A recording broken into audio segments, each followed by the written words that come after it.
Anas Urbaningrum ajak Gubernur Maluku Murad Ismail gabung PKN. Ketua Umum Partai Kebangkitan Nusantara (PKN) Anas Urbaningrum meminang Gubernur Maluku Murad Ismail untuk bergabung bersama PKN.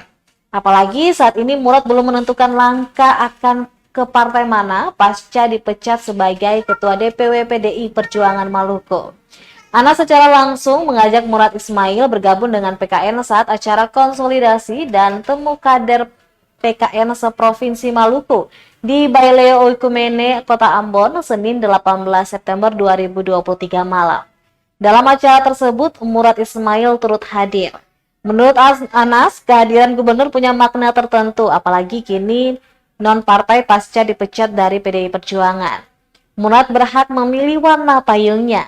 Meski demikian, Anas mengatakan apapun pilihannya, misi perjuangan tetap sama, yakni untuk Indonesia yang sama-sama diciptakan. Karena tidak pernah ada keberhasilan politik yang datang sebagai hadiah, keberhasilan politik tidak bisa dibeli, dia adalah produk dari hasil keberanian berjuang dan kerja keras.